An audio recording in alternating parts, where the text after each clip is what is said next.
Hello and welcome student. Dear student, आज हम exercise का क्वेश्चन नंबर 6 करेंगे। बाकी वाले जो पीछे मैक्सिमम हो गए हैं, ठीक है ना। तो क्वेश्चन नंबर 6 कह रहा है prove that the set of a complex number is uncountable. देखिए स्टूडेंट, अब कम्प्लेक्स नंबर क्या है। अब आपने पढ़ा होगा रैशनल नंबर, ठीक है ना। Rational number, set of rational number किसका सबसेट होता है? सेट ऑफ रियल नंबर का। Similarly set of real number से भी ऊपर एक नंबर होता है जिसको हम बोलते हैं कम्प्लेक्स नंबर। और कम्प्लेक्स नंबर किस फॉर्म के होते हैं पता है ना आपको? इस फॉर्म का x प्लस आयोटा वाई, इस फॉर्म के नंबर जो भी होते हैं वो कम्प्लेक्स फॉर्म के होते हैं और वो सबसे बड़ा होता है, ठीक है ना। बाकी सारे के सारे जितने भी नंबर्स हैं वो सारे सबसेट होते हैं किसके? कम्प्लेक्स नंबर के। ये सारे सबसेट होते हैं। It means rational number real का सबसेट है और रियल जो है वो कम्प्लेक्स नंबर का सबसेट होता है, ठीक है ना स्टूडेंट। अब इधर हमने ये प्रूव करना है कि प्रूव कीजिए set of a complex number is uncountable, ठीक है स्टूडेंट। तो देखिए, अब इसका प्रूफ जो है ना ये कंट्राडिक्शन से होगा। मतलब हम ये मान के चलेंगे ये काउंटेबल है और ये प्रूव कर देंगे ये कंट्राडिक्शन है और हमें पता लग जाएगा कम्प्लेक्स नंबर जो है वो क्या है? अनकाउंटेबल है। ये तो जाहिर सी बात है, कम्प्लेक्स नंबर अनकाउंटेबल ही होते हैं। अब होते हैं, इसका प्रूफ करना है। देखिए सपोज मान लेते हैं, लेट अस सपोज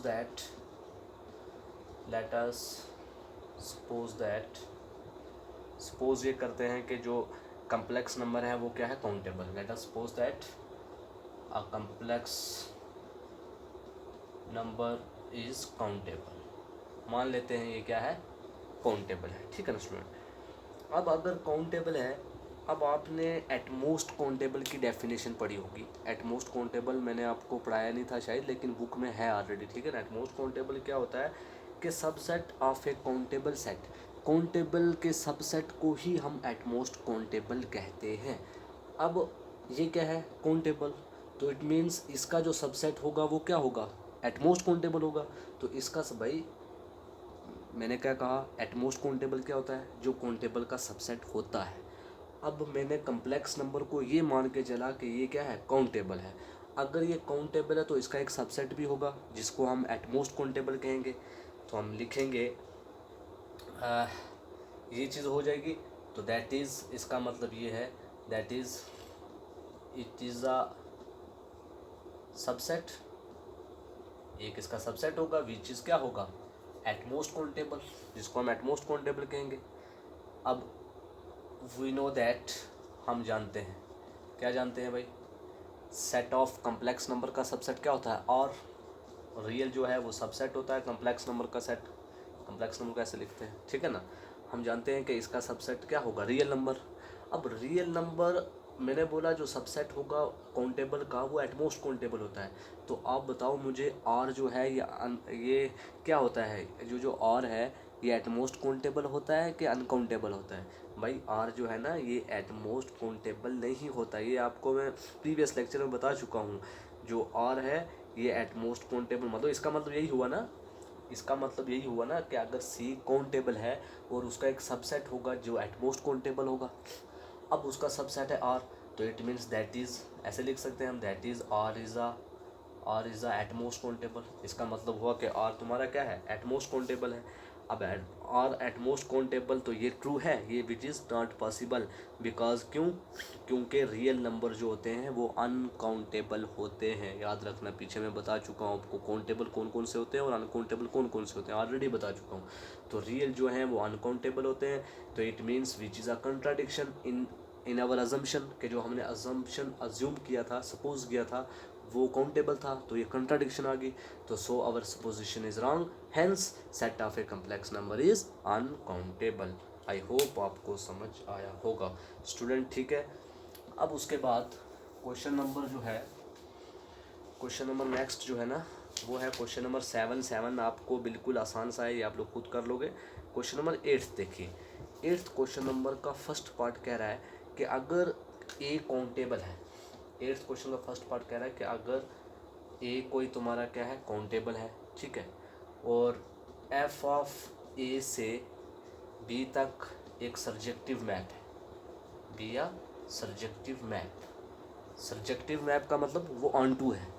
जाहिर सी बात है अगर ऑन टू है तो 1 1 भी होगा, ठीक है ना स्टूडेंट। इट मीन्स ए कोई तुम्हारा काउंटेबल सेट है और एफ ऑफ ए से बी तक एक ऐसा फंक्शन है जो क्या है, सर्जेक्टिव मैप है, एक ऐसा मैप है जो क्या है, सर्जेक्टिव मैप है, मतलब ऑन टू है। तो हमें ये प्रूव करना है कि ये जो बी है ना ये भी काउंटेबल होना चाहिए। तो ये प्रूव करना है कि अगर ए तुम्हारा काउंटेबल है और एफ ऑफ ए से बी तक एक सर्जेक्टिव मैप है, और प्रूव ये करना है कि ये जो बी है ये भी काउंटेबल है, ठीक है स्टूडेंट। तो चलिए इसका प्रूफ किस तरीके से करना देखिए। क्वेश्चन नंबर 8 का फर्स्ट पार्ट, प्रूफ, ठीक है स्टूडेंट। तो देखिए इसका प्रूफ। अब देखिए मान लेते हैं एक एलिमेंट ले लेते हैं बी के अंदर, हमें बी को बताना है ना काउंटेबल। तो हम मान लेते हैं let B belongs to B के अंदर कोई एलिमेंट ले लिया बी एनी एलिमेंट, ठीक है स्टूडेंट। अब चूंकि एफ ऑफ ए से बी तक क्या है, वो ऑन टू है भाई, सब्जेक्टिव का मतलब ऑन टू है ना। अब मैंने बी के अंदर कोई एक एलिमेंट ले लिया जिसका नाम रख लिया स्मॉल बी, और चूंकि ये भी गिवन है कि F of A to B जो है वो क्या है, ऑन टू है। तो अगर ऑन टू है तो it means therefore there exist some A in A. भाई ऑन टू का मतलब यही है ना कि कोई एक एलिमेंट एग्जिस्ट करेगा ए के अंदर सच दैट कि उसकी मतलब इस चीज़ की इमेज, मतलब इसके एलिमेंट की इमेज इधर हो, वो एफ ऑफ ए उसकी प्री इमेज ए में हो। भाई ऑन फंक्शन ऐसा ही, एंटी फंक्शन यही तो होता है कि मान लेते हैं ये कोई सपोज, आप इस ऊपर वाले को भूल जाओ, आप इतना याद रखो कि चूंकि ये चीज़ गिवन है, ठीक है स्टूडेंट, चूंकि ये चीज़ गिवन है ऑन टू है। अब ऑन टू है तो देयरफॉर एक कोड डोमेन में एक एलिमेंट एग्जिस्ट करेगा जिसका नाम है भी, मैंने पहले से मान लिया भी एग्जिस्ट करेगा, और उसके लिए फंक्शनल इमेज मतलब प्री इमेज मिलेगी मुझे ए में, और वो जो प्री इमेज मिलेगी उसका नाम रख लिया मैंने एफ ऑफ ए।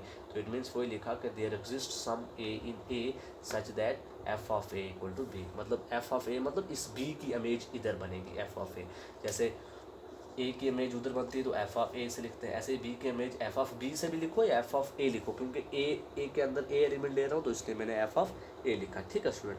तो ये इतना समझ आया। अब देखिए, अब मान लेते हैं एक हम मैप कंसिडर कर लेते हैं फ्रॉम बी से ए तक। एक फंक्शन, एक उन्होंने मैप ऑलरेडी कहा हुआ कि ऑन टू है एफ ऑफ ए से बी, हम एक और कंसिडर कर लेते हैं फ्रॉम बी टू ए, ठीक है। तो मैं लिखूँगा कंसिडर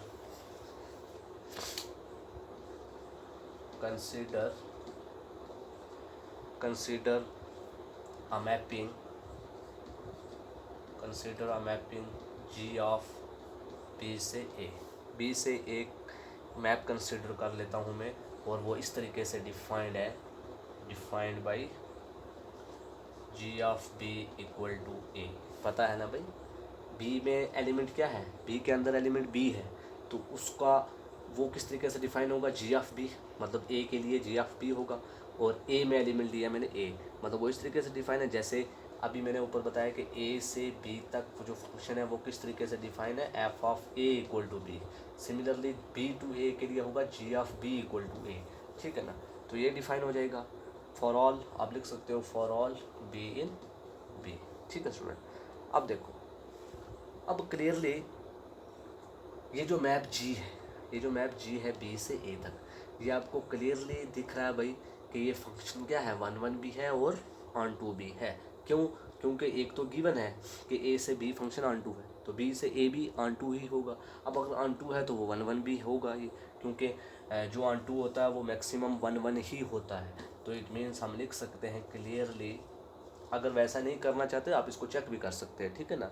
तो कोई एक एलिमेंट ले लो, तो A1 A2, तो आप उसमें कंडीशन बता भी सकते हो 1 1 के लिए, आपको पता है ना 1 1 और ऑन टू कैसे प्रूफ किया जाता है, ऑलरेडी पता है, तो आप बता भी सकते हो। अगर नहीं भी बताना चाहते तब भी आप क्लियरली यहाँ से ये देख सकते हो कि अगर A to B भी फंक्शन इस तरीके से डिफाइन हो रहा था और A से B भी फंक्शन इसी तरीके से डिफाइन हो रहा था, इट मीन्स मतलब कहने का मतलब ये है कि A की इमेज अगर एफ ऑफ ए है, सॉरी ए की इमेज अगर जी ऑफ बी है और बी की इमेज अगर एफ ऑफ ए है, कहने का मतलब कि ए की इमेज अगर बी है, बी की इमेज अगर ए है, तो यहाँ से क्लियरली हमें पता लग रहा है ये फंक्शन क्या है, 1 to 1 है। ठीक है ना स्टूडेंट, तो वही मैं लिखने लगा हूँ clearly, the map G is 1 1 and onto. तो अगर 1 1 और ऑन टू है तो इट मीन्स जो बी है तुम्हारा वो इक्विवेलेंट हो गया किसके, काउंटेबल सेट के। भाई फंक्शन गिवन दे रखा था कि ए से बी सर्जेक्टिव है, तो हमने बी से एक डिफाइन ऐसा फंक्शन डिफाइन किया जो क्या मिला हमें, 1 1 और ऑन टू मिला। तो इट मीन्स अगर ये भी 1 1 और ऑन टू है, ए से बी भी 1 1 ऑन टू है, बी से ए भी 1 1 ऑन टू है, तो इट मीन्स इसका मतलब ये हुआ कि ये जो बी है ये इक्विवेलेंट हो गया किसके, इस ए मतलब इस काउंटेबल सेट के। तो आप लिखोगे hence B is equivalent to a subset of A countable set. तो यही हमने प्रूव करना था। देयरफॉर आप लिखोगे therefore B must be countable, तो बी को काउंटेबल होना पड़ेगा। ठीक है ना स्टूडेंट, आई होप आपको ये समझ आ गया होगा। अब सिमिलरली दूसरा पार्ट जो है इसी का क्वेश्चन नंबर 8 का दूसरा पार्ट, वो क्या कह रहा है, वो कह रहा है कि अगर कोई तुम्हारा फंक्शन एफ ऑफ ए से बी तक क्या है, ए को फंक्शन है F of A to B and the range of F is uncountable. वो कह रहा है अगर कोई फंक्शन ए से बी है और इस फंक्शन का जो रेंज है, रेंज पता ना आपको, सेट ऑफ द इमेजेस, जो इमेजेस का सेट बनता है उनको रेंज बोलते हैं। इस फंक्शन का जो रेंज है वो क्या है, अनकाउंटेबल है। तो प्रूफ ये करना है कि डोमेन, इस फंक्शन का डोमेन भी क्या होगा, अनकाउंटेबल। तो ये हमने प्रूफ करना है कि अगर कोई फंक्शन ए से बी है और उसकी रेंज जो है वो अनकाउंटेबल है, और ये प्रूफ करना है कि उसका डोमेन भी क्या होना चाहिए, अनकाउंटेबल होना चाहिए। ठीक है स्टूडेंट, अब देखिए आपके पास गिवन है हेयर एफ ऑफ ए, जो एफ ऑफ ए है वो क्या है, अनकाउंटेबल। भाई एफ इज़ काउंटेबल, अब वो बोल रहा है ना and the range of F is uncountable, तो रेंज क्या बनेगी, रेंज मतलब जो ए से जो इमेजेस आ रही हैं, इमेजेस उन्हीं के सेट को रेंज बोलते हैं, इसलिए उसने एफ ऑफ ए लिखा। तो वो इस तरीके से प्रूफ होगा कि हमारे पास एफ ऑफ ए क्या है, इज़ अनकाउंटेबल। अब मान लेते हैं ए क्या है तुम्हारा, काउंटेबल। अब ए को प्रूफ क्या करना है, अनकाउंटेबल। मान लेते हैं ए क्या है, काउंटेबल। भाई ये इमेजेस का सेट लिखा मैंने एफ ऑफ ए कि वो अनकाउंटेबल है। अब ए जो है वो मान लेते हैं सपोज ए इज़ काउंटेबल। अगर ए तुम्हारा काउंटेबल है तो इट मीन्स आप देखिए, अगर सपोज कर लिया मैंने, सपोज ए इज़ काउंटेबल। अब चूंकि ए तुम्हारा काउंटेबल है और एफ तुम्हारा फंक्शन है कहाँ से कहाँ तक, ए से एफ ऑफ ए। भाई फंक्शन कहाँ से कहाँ तक है, फंक्शन है आपके पास F of A to B and range of F is uncountable. Range, उसके रेंज बताया हुआ, तो रेंज मतलब इसका मतलब ये हुआ कि अगर हम मान के चलते हैं ए तुम्हारा काउंटेबल है, अगर मान लिया सपोज कि ए काउंटेबल है। अब चूंकि ए तुम्हारा काउंटेबल है और एफ क्या है तुम्हारा, एफ इज़ अ फंक्शन, ठीक है, फ्रॉम ए से ऑन टू एफ ऑफ ए। इसका मतलब क्या है, ऑन टू एफ ऑफ ए का मतलब ये है कि ए से ही उसकी इमेजेस के सेट जो है वो भी क्या होगा, काउंटेबल होगा। तो इट मीन्स अब पार्ट फर्स्ट से अभी हमने किया कि एफ ऑफ ए जो है वो मस्ट भी काउंटेबल, वो काउंटेबल होना चाहिए। तो इट मीन्स यहाँ से एक कंट्राडिक्शन आ गई, क्योंकि एफ ऑफ ए क्या दे रखा है, शुरू से एफ ऑफ ए अनकाउंटेबल दे रखा है। अब जबकि ए से कोई फंक्शन एफ ऑफ ए पे अगर काउंटेबल है, तो अभी हमने पढ़ा ऊपर फंक्शन कि ए से बी जो है वो फंक्शन क्या होना चाहिए, मस्ट बी या काउंटेबल होना चाहिए, मतलब ए भी काउंटेबल है, बी भी काउंटेबल होना चाहिए। तो लेकिन अगर यहाँ से हम लिख सकते हैं बाय यूजिंग पार्ट फर्स्ट कि ये जो है ये काउंटेबल होना चाहिए, तो ये अगर एफ ऑफ ए काउंटेबल हो जाएगा तो ये कंट्राडिक्शन आ जाएगी इन द हाइपोथेसिस में गिवन दे रखा है कि अनकाउंटेबल है, तो यहाँ से काउंटेबल हो जाएगा। तो आप लिखोगे ये कंट्राडिक्शन है, तो hence A can not be countable, that is the domain of A of F is uncountable, कि एफ का जो डोमेन ए होगा वो अनकाउंटेबल होगा। ठीक है ना स्टूडेंट, तो ये कोई मुश्किल वाली बात नहीं है। ये क्वेश्चन आपको मैंने बोला हुआ, आप डेफिनेशन पे ज़्यादा से ज़्यादा जोर दिया करो, काउंटेबल सेट क्या है, अनकाउंटेबल सेट क्या है। बस जब जितना प्रेशर आप डेफिनेशन पे दोगे ना समझने के लिए, तो इतना ही आपको क्वेश्चन में और आसानी आ जाती है। ठीक है ना स्टूडेंट, तो आई होप आपको समझ आ गया होगा। तो एक्सरसाइज 1 भी क्लियर होगी, ठीक है ना। तो कल इंशाल्लाह हम चलेंगे नेक्स्ट सब यूनिट जो है real line, intervals and bounded set के बारे में। तो इंशाल्लाह कल हमें बताऊंगा रियल लाइन क्या है, इंटरवल्स कैसे होते हैं, क्या होते हैं, और बाउंडेड सेट क्या होता है। कल इनके बारे में इंशाल्लाह हम ज़रूर कल मतलब मीन्स मंडे को ज़रूर इनके बारे में डिस्कस करेंगे। तो ओके स्टूडेंट, थैंक यू।